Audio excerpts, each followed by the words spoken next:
Assalamualaikum warahmatullahi wabarakatuh. Sampurasun pamirsa sadayana. Alhamdulillah urang tiasa petepang deui naraskeun jejer carios nyaeta si Buntung Jogo Tutugan anu diguar ku Mang Ode. Aku nu teu can subscribe-na mangga di subscribe heula supados kalajengan ieu dongeng langkung semangat deui. Terus pada yang kolong berikan awas terus mangga orang kawitan derah karya prung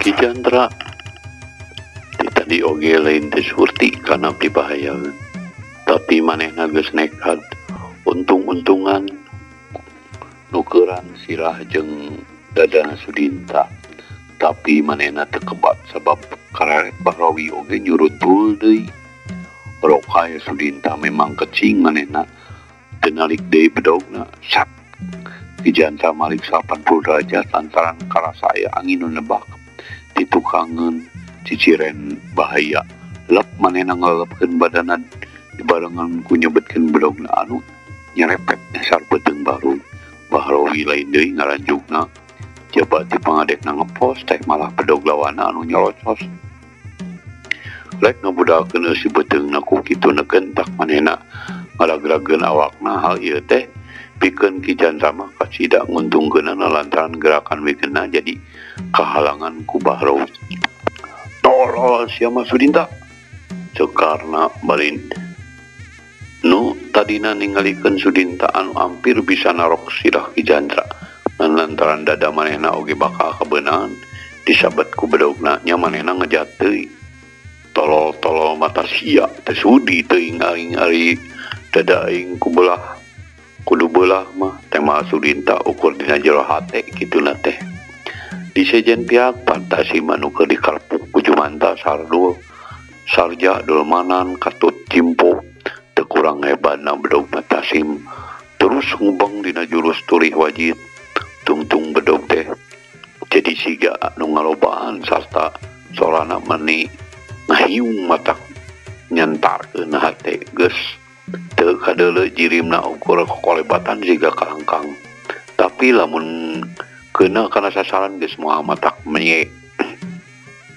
hayo mang menjebata piraku opatan teu bisa ngelekeun jalma hiji hayo karena gogorowokan mere parentah lantaran ditinggali teh anak buahna ukur sobat sabet teu fuguh sedengkeun bedog Pantasim beuki dieu kalakah beuki hebat sanajan teu diceplak pahangkeun omongan kana teh kadengena ku Jumanta jeung nu sejena teh karasana teu beda jeung ngawaweleh sabab maranehna teu bisa nalukeun jalma saurang ku kituna bari teu nemba sakecap oge manehna ngagedak misakeun deuri muliwet ke tukangan Pantasim maksudna rek ngayakeun panarjang ti tukang eta teh ti tadi oge geus sabaraha kali dicoba tapi gagal we lantaran gerakan Pantasim melingas kacida malah harita oge barang mireungeung Jumanta nguliwet katukangan Pantasim ngagedak malik bari ngalalepkeun awakna sedengkeun bedogna teu eureun rek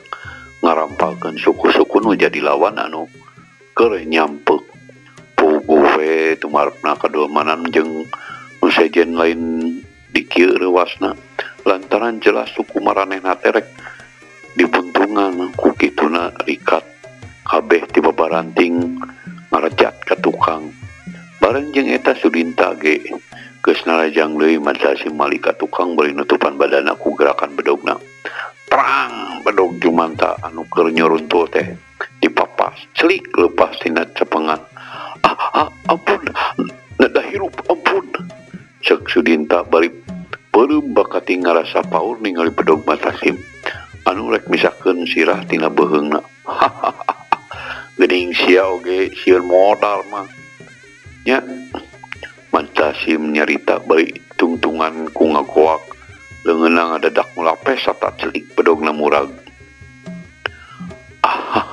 nah teu diteruskeun ngadek teh euy karena ngagorowok pari seuri pamirsa Waktu tadi bedog Matasim sabak beken rek ninggas beung sulintas sakilat karena maredogeun batuna.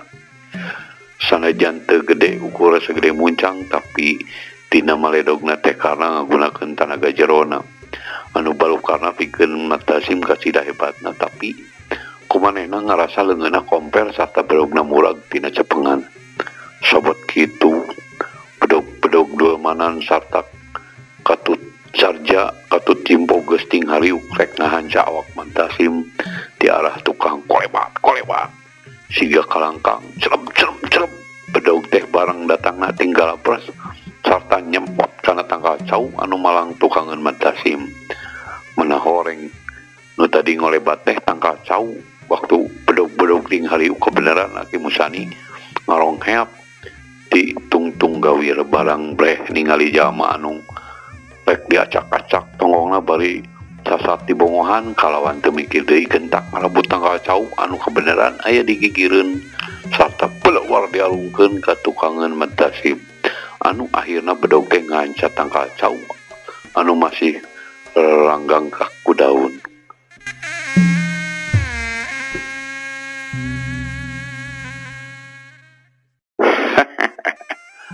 Teu hade atuh ngahamamo nyawa teh Aki Musani ngahehe bari neuteup ka kanu tiluan anu tep marapna kadulmanan sarja katut cimpo ngadadak sursar tepuguh rasa ningalina seukeut panon Aki Musani anu karasana matak serab maranehna ukur ngahareugeun siga nu kasima bari leungeunna masih nyekel bedog anu nyepot kana tanggal cau.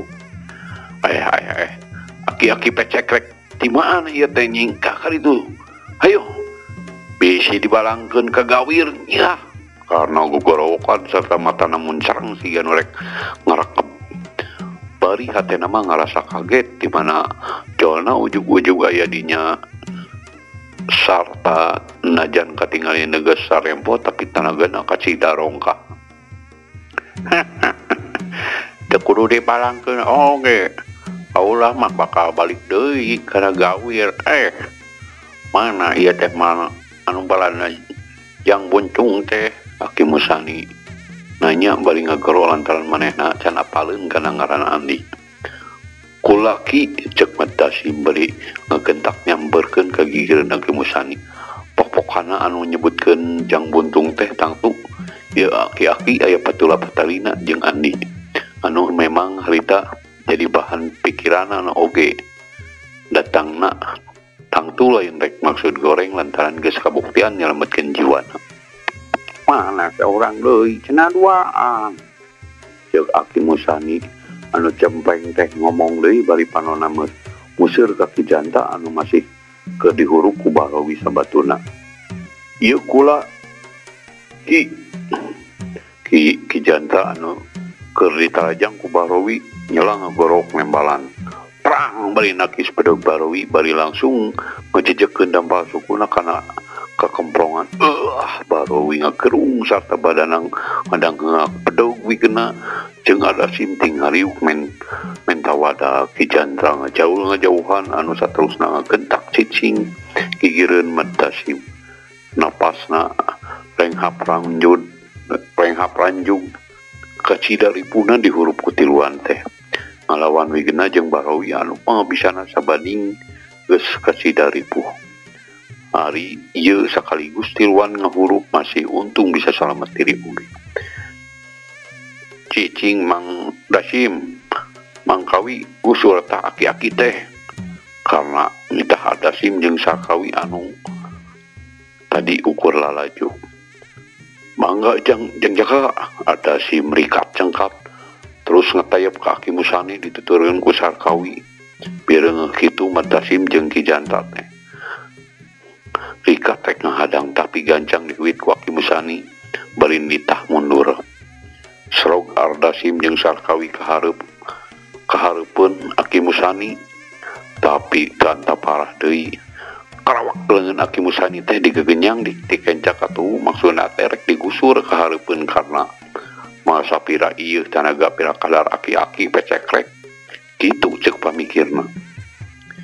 Tapi lain deui mata kagetna sanajan Sarkawi jeung Ardasim meakeun tanaga satakerna Aki Musani teu regrog-regrog tong boro kagusur uget wae hanteu.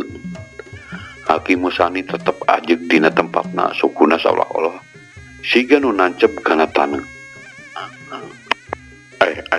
Hayu sia milu lain kalakang ajedog Sarkawi totojer bari narik leungeun Aki Musani. Tapi anu digusur ngadon nyerengeh bari teu ngised setik-etik acan. Sedengkeun anu marototna geus mimiti kaluar kesang badag kesang lamun. Lain diajak heureuy Mang Nazim. Bulu gusur ka dieu. Cekarna ngorowok teh sabar. Abot teng jaka. Ardasim kalakah medut. Ardasim teh bebergeg napas ngahegak pakating ku capek bari hatena mah geus mimiti miris. Lantaran ieu aki-aki teh tepela jain jalma samanea. Nalah kahak. Nah kalakah ngawelu kisah. Ceuk Aki Musani bari ngepeskeun leungeunna. Anu keur dibaratot akibatna lain deui hebatna barang Aki Musani ngepeskeun leungeun. Sarkawi jeung Ardasim langsung ngajengkang nepi ka nangkarak. Anu heula datang teh sirahna pisan. Sugan aki-aki edan karpu karinya euy. Sukarna marintahkeun deui ka kabeh anak buahna lantaran geus kajudi. Jen ieu aki-aki teh lain ipis-ipis pangabisana.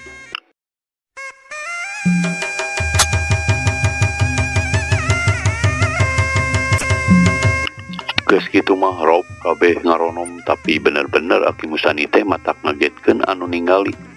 Kalawan sakilat naker manehna luncat ka luhur. Nyaho-nyaho aya nu ting beletuk kana sirah anu rek ngarpuh sanajan teu matak bahaya tapi teu wudu. Pating garoak ngarasa ruas sedengkeun Aki Musani mah geus celek deui kana tempatna.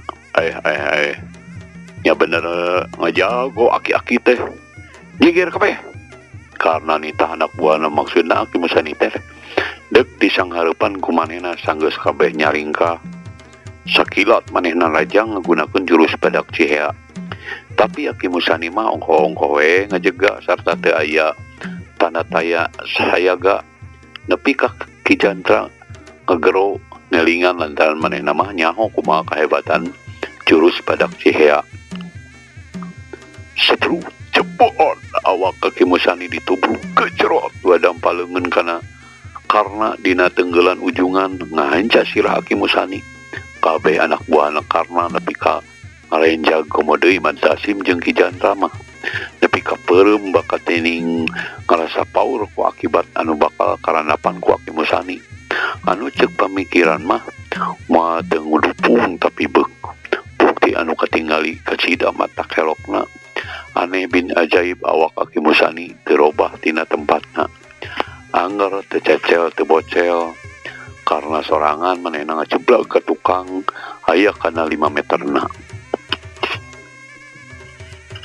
Kurejat karena hudang ali sugan derek narajang deui ali cerek-cek hudang plesat wae manehna lumpat teh sirikna teh babaranting mapai jalan sasapak anu malibir ka sisi lembur Barawi jeung balad-baladna.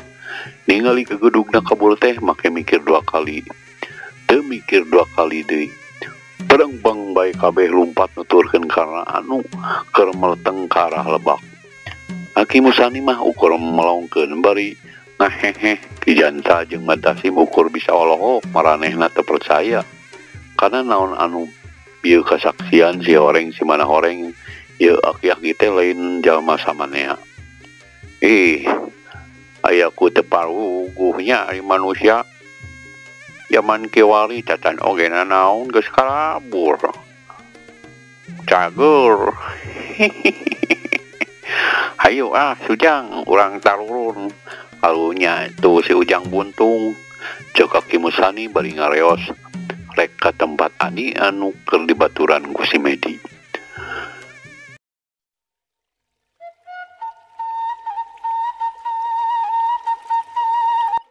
Lempang mapai gawir nunang tawing teh pikeun maranehna mah teu beda we jeung lempang dina ketrok. Memang Megawati tapi pikeun Mentasim jeung Ki Jandra anu tara biasa mah karasa ripuh pisan. Mes-mes Aki Musani ngadaguan bari teu weleh nyerenge ningali peta Ki Jandra jeung Mentasim anu kakarayapan. Pamirsa sadayana pikeun Andi mah lain deui mata kacida untungna papanggih jeung Aki Musani lain we manehna bisa salamet sarta diubaraber nepi ka sehat deui sabihara sibehari. Atuh dina sanggeusna sehat Andi teu waka diizinan balik geus kitu we Aki Musani teh beut jorojoy aya rasanya nu akhirna mah Andi teh digembleng lahir batina di jejelan ilmu panemu jampe pamake katut pangawasa lahiriah anu lain hanap-hanap tingkatanana. Ku Andi sorangan karasa yen ilmu pangaweruh Aki Musani teh jauh aya di saluhureun pamardaka. Ti heula teh waktu Aki Musani pairing-iring jeung Ki Jandra katut Mentasim sanggeus nepi ka tempat Andi digolerkeun regeyeng we Andi teh dipayang dibawa ka imah Aki Musani lantaran kaayaan kacida pika hariwangeunna. Andi teh sina cicing heula rek di ubaran sedeng Ki Jandra jeung Mentasim mah sina barali. Sajeroning digembleng teh Andi ngarasa kaget lantaran aya sababaraha gerak sarta jurus anu sarua jeung anu katarima ku manehna ti pamardaka. Upamana gelap ngampar, ulin madi, katut semu gunting anu ayeuna mah diterapkeun dina dampal sukuna. Sangkan bisa dikombinasikeun jeung jurus walang sungsang anu intisarina gerakanna teh aya dina suku. Tapi sanajan kitu Andi teu loba tatanya. Manehna ras inget kana carita pamardaka anu cenah yen ilmu mah lain milik sagolongan mun meureunnan ieu mah ngan saukur kebenaran. Andi teu wani tatanya sabab dina ngajarkeunana teh Aki Musani estuni ngomong saperluna ngucap saayana atuh dina gaweul sapopoe oge langka ngobrol anu teu karuhan. Teu munasabah guletna sapopoe teh ukur jeung medi anu cenah incuna ari Aki Musani ayana ditambak baya teh cek keterangan tetanggana mah kira-kira 5 tahunan ka tukang. Nu kati mana asalna mah saurang oge taya anu nyaho jeung pirajeunnan tatanya. Pangna kitu teh lantaran Aki Musani mah tara loba ngobrol jeung tetangga. Hal eta lain hati teu hade dina gaweulna. Da ari kana tetulung mah tara pernah kapiheulaan kudu sejen. Dina hiji peuting Aki Musani ngajak nyarita ka Andi. Harita teh keur dariuk di tengah imah. Sedengkeun si Medi mah keur lalanggiran di sisi bilih. Ceuk asa mah Aki mah geus cukup hidup ngahiji jeung Aki teh. Ilmu panemu sarta pangabisa Aki geus dirag-rageun ka hidup. Aki mah pepeujeuh jalu omat ulah gana-gana ngagunakeun anu matak mateni ari teu perlu-perlu teuing mah oge isukan hidup bisa mulang. Ongkoh karunya Ki Jandra anu sakitunya ahna ka hidup. Aki Musani mah nyarita ancad lair panonna teu lepas neuteup Andi anu keur sila anekak bali tungkul. Jenten enjing mah abdi tiasa wangsul Aki nya jauh tapi nya kitu omat ulah rek ujung ria takabur lumeh ayeuna hidup geus nambahan pangabisa lantaran sifat kitu teh bisa ngadatangkeun kehancuran pikeun diri sorangan saperti anu kaguar ku Aki dina salah sahiji pidawuhna Rasulullah anu kieu unggalna teh aya 3 perkara budi parangi anu bisa ngadatangkeun kabinasaan pikeun manusia nyaeta saperkara anu ngukuhan kana kokoretanana anu ngukuhan kana hawa nafsuna sarta anu ngukuhan kana ujub ria sarta takabur kukituna jalu takabur teh kacida pisan dilarangna ku agama lantaran bisa nimbulkeun rasa umaing, rasa aing pangjagona, aing pangbisana, pangluhurna, sarta rasa aing nu sejena anu kacida dibenuna ku pangeran. Urang mah andi geus sakuduna handap asor kasasama secara wajar nyaeta ulah ngarasa leutik batan cingir leuwih gede batan gunung. Geus aya ringkelanna dina Al-Qur'an oge mun teu salah mah dina surah Bani Israil ayat ka-37 kaharti ku hidup jaru kahartos aki namun kumaha upami aya nu ngahina ka diri urang. Hish, eta mah wajib dilawan. Namun cicing mah atuh urang teu leuwih leutik batan cingir atau leuwih handap batan kekesed. Cinek namah dina enggoning ngajalanan hirup mah ulah hareup teuing kudu siger tengah wani dina bener secara wajar, lain wani seperti paribasa tunggul dirarut datang dirompak. Eta mah kalap ngaranna teh kahartos aki jeung pepeujeut yang pepeujeut anji dina yang harapan musuh. Namun manehna geus taluk omat ulah nepi ka dibinasa. Sabab lamun urang ngabinasa lawan atawa musuh anu geus teu walakaya komo bae geus minta ampun anu ngarti urang geus ngarompak papagon agama andi. Allah subhanahu wa ta'ala oge anu maha sagalana di mana aya makhlukna anu dosana salaput sirah satangtung gunung. Heug manehna tobat menta dihampura kalawan tobatna secara taubatan nasuha pasti Allah baris ngahampura.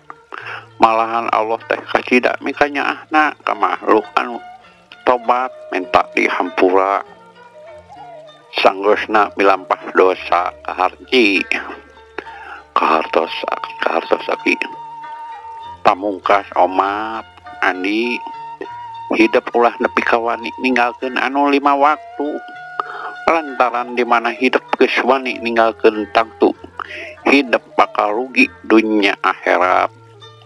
Sumuhun aki tangtos baris diestokeun pisan nedapi duana we eta mah teu kudu dipenta jalu da ayeuna mah waktosna seep.